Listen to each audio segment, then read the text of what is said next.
ഞാൻ പ്രകാശ. എടാ നീ ഇത് എവിടെ പോയി നിൽക്കുന്നത്? എത്ര നേരമാണ് ഇങ്ങോട്ട് വരാൻ പറഞ്ഞിട്ട് നീ വിളിച്ചിട്ട്? എടാ ഞാൻ അങ്ങോട്ട് വന്നോണ്ടിരിക്കല്ലേ. പ്രശ്നത്തിനൊന്ന് ഡീൽ ചെയ്യാൻ പറഞ്ഞു കഴിഞ്ഞാൽ ഞാനിപ്പോ എന്തോ ചെയ്യാന്? നീ എന്താടാ എന്നെ വിളിച്ച? എടാ ചെറിയൊരു പ്രശ്നമുണ്ട്. എന്താ നിനക്ക് വിഷമം? എന്താ കാര്യം പറ. എടാ ഞാനൊരു കേസ് പറയാം. നിനക്കറിയാലോ, ഞാൻ നമ്മുടെ ഹാർബറിനടുത്ത് താമസിക്കുന്ന ഒരു പണ്ട് തൊട്ടേ താമസിക്കുന്ന ഒരു പഞ്ചാബി കുടുംബം അറിയോ? അവിടുത്തെ ഒരു പെണ്ണിനെ ഞാൻ പ്രേമമായിരുന്നല്ലേ. എനിക്ക് അറിഞ്ഞൂടാ, അത് നാട്ടിൽ മൊത്തം അറിയാലോ, പാട്ടായി കിടക്കല്ലായിരുന്നു. പ്രേമമെന്നറിയാലോ. അപ്പൊ ഇന്ന് ഹോളി ദിവസമല്ലേ, ഇന്ന് ഞാൻ അവളെ വിളിച്ചിറക്കൊണ്ട് പോകാൻ വേണ്ടി ചെന്നായിരുന്നു. നല്ല കാര്യമില്ലേ? അന്ന് വിളിച്ചിറക്കൊണ്ട് വന്നടാ. നല്ല കാര്യം, സന്തോഷിക്കടാ. വിളിച്ചിറക്കൊണ്ട് വന്നെന്ന്. എന്താ പ്രശ്നം? എന്താ പ്രശ്നം? വേറൊന്നുമല്ല. എടാ ഇവിടെ കൊണ്ടുവന്ന് പൊടിയൊക്കെ തട്ടി ഒരു വിധമൊക്കെ നോക്കിയപ്പോഴാ മനസ്സിലായത് അടാ അവളല്ല, അവളെ ചേച്ചി. ആ നിനക്ക് നോക്കിയും കണ്ടും കൊണ്ടുവന്നു. ഞാനിത് എന്ത് ചെയ്യാൻ? ഈ പൊടിയൊക്കെ വാരി ഇട്ടേക്കുന്നിടത്ത് എന്നാലും നിനക്ക് നീ ഒരു കാര്യം ചെയ്യ്. നീ എങ്ങനെയും പറഞ്ഞ അത് വീട്ടിൽ പോത്തില്ലെന്ന് പറഞ്ഞ് നിൽക്കുകയാണ്. നീ എങ്ങനെയും പറയുന്നത് വീട്ടിൽ പറഞ്ഞു വിടേ. ഞാൻ പറഞ്ഞു. എടാ നിനക്കേ പറ്റൂ. ബേട്ടി, ഇവൻ ചോട്ടാനെ ആഗ്രഹിച്ചു, കൊണ്ടുവന്നത് ബെഡ. വീട്ടിൽ പോവാൻ നോക്ക്. ഒരുപാട് ഹിന്ദി പറഞ്ഞ് ബുദ്ധിമുട്ടുണ്ട്. എനിക്ക് മലയാളം നന്നായി മലയാളം അറിയാം. ഞാൻ ഉള്ള ഹിന്ദി വേസ്റ്റ് ആക്കി. ഒരു കാര്യം ചെയ്യാം, പെങ്ങളൊന്ന് വീട്ടിൽ പോവാം. ഇപ്പൊ പെട്ടിരിക്കണം നിങ്ങളെല്ലാരും. വീട്ടിൽ പോയി കഴിഞ്ഞാൽ ബാപ്പു എന്നെ കൊന്നുകളയും. ഏത് ബാബു? എന്റെ ബാപ്പു. ബാപ്പു ബാപ്പു എന്ന് പറഞ്ഞ അച്ഛനെ പഞ്ചാബിക്കാർ അങ്ങനെ പറയുന്നത്. ഇപ്പൊ എങ്ങനെ ഞാൻ പറഞ്ഞു കൊടുത്തു? ഞാൻ ചോദിക്കട്ടെ, നീ എന്തിനാണ് ഞാൻ ഒരാൾ വിളിക്കുമ്പോൾ കയറി ഇറങ്ങി കൂടെ വന്നത്? കയറി ഇറങ്ങി കൂടെ വന്നതല്ലോ, ഇയാൾ കൈ പിടിച്ച് വലിച്ചിട്ടല്ലേ ഞാൻ കൂടെ വന്നത്. കൈ പിടിച്ച് വലിക്കുന്നവരെല്ലാം കൂടെ ഇറങ്ങി നടക്കാൻ നിൽക്കുകയാണ് നീ. എന്നെ പ്രേമിക്കുന്ന ആളെ ഇന്ന് എന്റെ കൈ പിടിച്ച് കൊണ്ടുവരാൻ വരുമെന്ന് പറഞ്ഞിട്ട് അതുകൊണ്ടാണ് ഞാൻ ഇറങ്ങിയത്, അല്ലാതെ നിങ്ങളെ വിളിച്ചപ്പം കൂടെ വന്നതല്ല. എടോ ഞാൻ ചോദിക്കട്ടെ, ഇയാൾക്ക് എന്നെ കണ്ടപ്പോ മനസ്സിലായില്ലോ?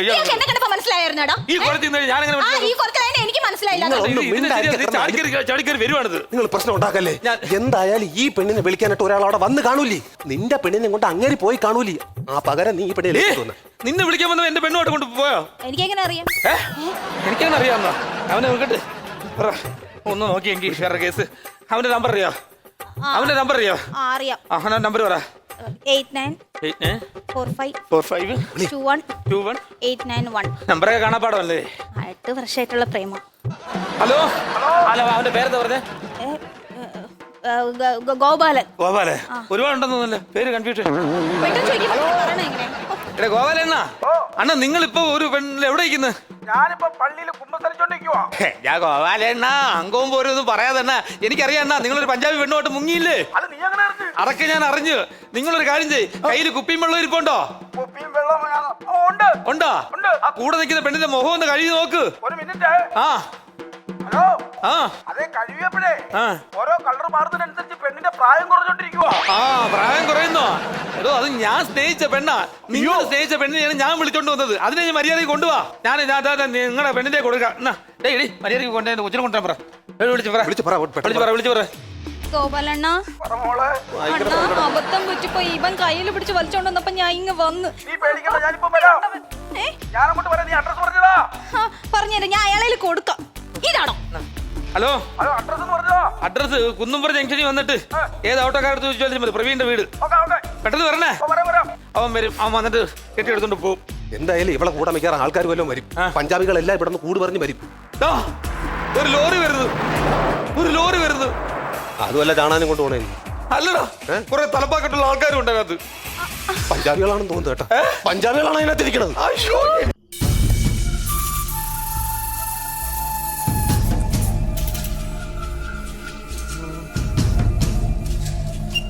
അതാ ഞാൻ വീട് കണ്ടുപിടിച്ചു.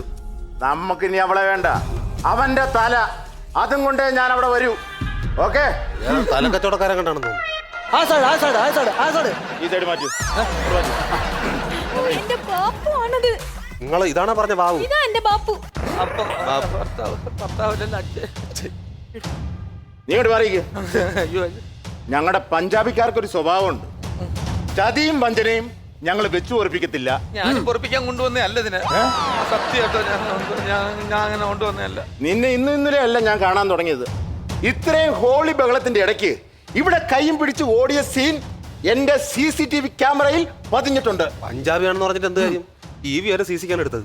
ആരേത്? ഈ ആയിരിക്കും ഉപദേശം എല്ലാം ചൊല്ലിക്കൊടുക്കുന്നത്. ഞാൻ ഇവന്റെ കമ്പനിയാണ്, അവന്റെ കൂടെ നിൽക്കണമെന്നേ ഉള്ളൂ. നീ കൊണ്ട് മാറിക്കടി. ബാപ്പു ബാപ്പു ബാപ്പു ബാപ്പു ബാപ്പു ബാപ്പു ബാപ്പു ബാപ്പു ബാപ്പു ബാപ്പു ബാപ്പു ബാപ്പു ബാപ്പു ബാപ്പു അവിടെ മൊത്തം കളിയും തുടങ്ങി. ഒരു സീരിയസ് കാര്യം സംസാരിച്ചോണ്ടിരിക്കുവാണോ? ഡാൻസ് കളിക്കോ? ഹോളി മൊത്തം ഡാൻസ് കളിച്ചില്ലയോ? മതി. നിന്റെ മുന്നിൽ വെച്ച് ഇവന്റെ തല നാലായിട്ട് ചില്ലിച്ച് തരാൻ പോവാ. ബാപ്പു എന്നെ കൊന്നു. പക്ഷെ കൊല്ലുന്നതിന് മുമ്പ് എന്നെ കൊല്ലുന്നത് എന്തിനാന്ന് എനിക്കൊന്ന് അറിയണം. മാതൃസ്നേഹം കാണിച്ചാണല്ലേ എന്നെ കൊല്ലുന്നത്. എന്റെ മോളെ വിളിച്ചോണ്ട് വന്നിട്ട് എന്തോന്ന് മനസ്സിലാകുവാടാ. വളരെ കൊച്ചുനാളില് എന്റെ അമ്മ നാട് വിട്ടു പോയതാ. പിന്നെ നീ എങ്ങനെ ഉണ്ടായി? അമ്മയുടെ കൊച്ചുനാളിലല്ല, പിന്നെ എന്റെ കൊച്ചുനാളിലെ അമ്മ നാട് വിട്ടു പോയതാ. അമ്മ നാട് വിട്ടു പോയി. അപ്പൊ ഞാൻ വളരെ കുഞ്ഞായിരുന്നു. അല്ല ഒരു ഇതിന് വേണ്ടിട്ടേ കൊച്ചിലെ അമ്മയെ പിന്നെ ഞാൻ കണ്ടിട്ടില്ല. പിന്നെ ഞാൻ എന്റെ അമ്മയെ കണ്ടു. ഇവരുടെ അതെന്റെ മോളാണ്. അത് തന്നെ, ഇതേ പൊക്കം, ഇതേ ഷേപ്പ്, ഇതേ ലുക്ക്. നിങ്ങൾ പറഞ്ഞല്ലോ CCTV പലപ്പോഴും എന്നെ കണ്ടിട്ടുണ്ടെന്ന്. ഞാൻ ഒളിച്ചു വന്ന് നോക്കുമായിരുന്നു. എന്റെ അമ്മയെ കാണുന്നത് പോലെ ഫോട്ടോയിൽ മാത്രമേ ഞാൻ എന്റെ അമ്മയെ കണ്ടിട്ടുള്ളൂ. നിന്റെ അമ്മയെ നീ മതിലിയാടിയും പോയി കണ്ടിട്ടില്ലടാ? പിന്നെ അങ്ങനെ ഞാൻ കാണാൻ വന്നിട്ടുണ്ട്. അന്നേരമാണ് നിങ്ങൾ എന്റെ CCTV കണ്ടത്. നിന്റെ അമ്മയുടെ ചായ ഉണ്ടാവല്ലേ? എന്റെ അമ്മയുടെ അതേ ചായയാണ്. അപ്പൊ ഞാനൊരു മാതൃപൂജ ചെയ്യണം. സത്യം പറഞ്ഞാല് ഇവരെ ഇവിടെ കൊണ്ടുവന്നിട്ട് ഇവരുടെ ഒരു മെഴുകു പ്രതിമ ഉണ്ടാക്കണേ. എന്റെ അമ്മയുടെ രൂപത്തില് പ്രതിമ ഉണ്ടാക്കാൻ വേണ്ടി കൊണ്ടുവന്നല്ലേ. അതാണ്. ഇനി എന്നെ കൊന്നു. എന്റെ ഭാഗത്താണ് തെറ്റ്. ഒരു കാര്യം ചെയ്യും, അവള് 1-2 ആഴ്ച നിൽക്കട്ടെ. എങ്ങനെയാണ് ഇത് റെഡിയാക്കുന്നത്? മെഴുകു പ്രതിമ റെഡിയാക്കാൻ, അത് റെഡിയാക്കിയിട്ട് ഞങ്ങൾ വിളിക്കാം. അപ്പോഴത്തേക്ക് വന്നാൽ മതി. അല്ല, അത് കുഴപ്പമില്ല. ഞാനത് റെഡിയാക്കുന്നവരന്മാർ ഇവിടെ വെയിറ്റ് ചെയ്യാം. ആണോ? അമ്മയ്ക്ക് വേണ്ടിയല്ലേ? അതോ? ശില്പി. ശില്പി ആരാ? ഇനിക്കുന്നല്ലേ ശില്പി.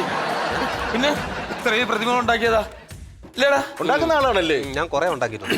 എന്തൊക്കെ ഉണ്ടാക്കിയിട്ടുണ്ട്? ഞാൻ പിന്നെ നമ്മളെവിടെ ഇല്ലേ, പിന്നെ SAT ആശുപത്രി അവിടെ അമ്മയും കുഞ്ഞും ആണോ? ഞാൻ കണ്ടിട്ടുണ്ട്. അതുപോലെ തന്നെ ശംഖുമം കടപ്പുറത്ത് ഇങ്ങനെ ഒരു മത്സ്യകന്യ കിടപ്പൂല്ലേ, അത് ഞാൻ ഉണ്ടാക്കി. ഇങ്ങനല്ല, ഇങ്ങനെയായിരുന്നു കിടക്കുന്നത്. അത് തിരയടിച്ച് കയറിയപ്പോഴത്തേക്ക് ഇങ്ങനെ സൈഡ് മാറിയില്ല, ചെവിയിൽ വെള്ളം കയറാതിരിക്കാൻ വേണ്ടി കിടന്നില്ലേ, സൈഡിലോട്ട് ചരിഞ്ഞതാ. അങ്ങനെ ഉണ്ടാക്കിയതാ അത്. അപ്പൊ ഇവനെ ഞാൻ വിളിച്ചു വരുത്തിയത് തന്നെ. അപ്പൊ ഇവൻ എന്റെ അമ്മ ഞാൻ കണ്ടിട്ടില്ലല്ലോ. ഏകദേശം ഇതേ ഷേപ്പായിരിക്കും ഇപ്പൊ എന്റെ അമ്മ. അപ്പൊ ഇതിനെ നോക്കി ഒരു മെഴുകു പ്രതിമ ഉണ്ടാക്കും. അല്ലാതെ എനിക്കത് മനസ്സിലായി. സംഭവം തമാശ പറഞ്ഞല്ലേ, അത് കുഴപ്പമില്ല. അമ്മയുടെ രൂപത്തിലൊരു സംഭവം ഉണ്ടാക്കണം. മെഴുക് എവിടെ നിന്നാണ് വരുന്നത്? മെഴുക് തമിഴ്നാട്ടിൽ നിന്ന് വരുന്നു മെഴുക്. അത് കുഴപ്പമില്ല, അതുവരെ ഇവിടെ നിന്ന് മെഴുകാം. ഞാൻ ഇവിടെ നിന്നോളാം.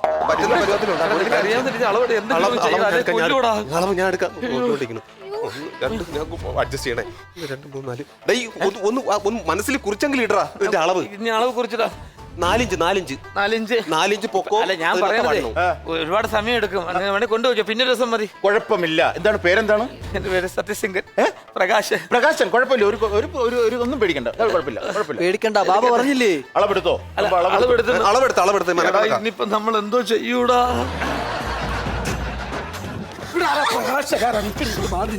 പ്രകാശനാരാ? പ്രകാശൻ ഞാനാ. ഈ മുതലിനെടുത്തിട്ട് എന്റെ മുതലിനെ താ. എന്റെ മുതലിനെ താ. സമയം എന്റെ മുതലിനെ താ. അല്ല, നമുക്ക് ഒരു പ്രതിമ ഉണ്ടാക്കിയാൽ മതിയല്ലോ. ട്രെയിൻ ഇപ്പം പോകും. എന്റെ പെണ്ണിനെ താ. പ്രതിമ ഉണ്ടാക്കാൻ ട്രെയിനിങ് ഒന്നും വേണ്ട. അവൻ പ്രതിമ ഉണ്ടാക്കി തരാം. അതിന്റെ ഇങ്ങോട്ട് വായിച്ചിട്ട് ഞാൻ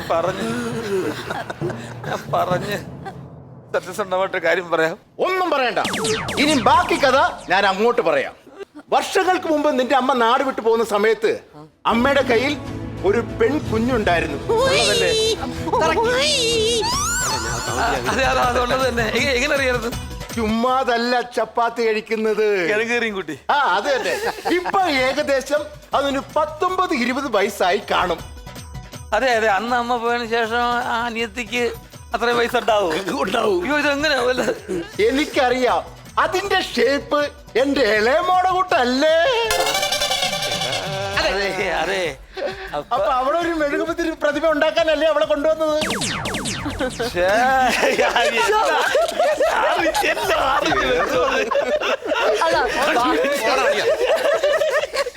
അതെ എന്റെ അമ്മയുടെ ഷേപ്പുള്ള ഒരു പ്രതിമയും എന്റെ സഹോദരിയുടെ ഷേപ്പുള്ള ഒരു പ്രതിമ ഉണ്ടാക്കാൻ വേണ്ടി കൊണ്ടുവന്നതാ. ഈ കാര്യം എനിക്ക് അവിടെ വെച്ച് പറയണമെന്നുണ്ടായിരുന്നു. എടാ നിസ്സാര കേസായിട്ടില്ല, എന്നോട് പറഞ്ഞു കഴിഞ്ഞാൽ ഞാൻ അവരെ ഇങ്ങോട്ട് എന്റെ വണ്ടി ഞാൻ അന്നേരം ഇതിനിടയ്ക്ക് കൊണ്ടുവരുന്ന നേരത്ത് പറയാൻ നേരത്ത് വന്നതാ. അപ്പോഴത്തേക്ക് വല്ല വല്ല വല്ല കളിയുടെ തിരക്ക്. അപ്പൊ ഞങ്ങള് എന്റെ അമ്മയുടെ ഷേപ്പിലുള്ള ഒരു പ്രതിമയും എന്റെ സഹോദരിയുടെ ഷേപ്പിലുള്ള പ്രതിമയും ഒന്നുണ്ടാക്കിയിട്ട് ഇവരെ അങ്ങ് കൊണ്ടുവിട്ടേക്കാം. അല്ല കുഴപ്പമൊന്നുമില്ല. എന്തായാലും നിന്റെ അമ്മയുടെ ഷേപ്പ് ആണല്ലോ എന്റെ മൂത്ത മോകൾക്ക്, അതെ നിന്റെ സഹോദരിയുടെ ഷേപ്പ് ആണല്ലോ എന്റെ ഇളയ മോക്ക്. അപ്പൊ ബാക്കി മെഴുകുണ്ടെങ്കിൽ എന്നെ പോലൊരു പ്രതിമ ഉണ്ടാക്കി വെച്ചേര്. കാരണം എന്താണെന്നറിയോ, അടുത്ത ഹോളിക്ക് നീ വന്ന് എന്നെ പൊക്കിക്കൊണ്ട് പോരണ്ടല്ലോ. എങ്ങനുണ്ട് ഇങ്ങനൊരു മനുഷ്യൻ?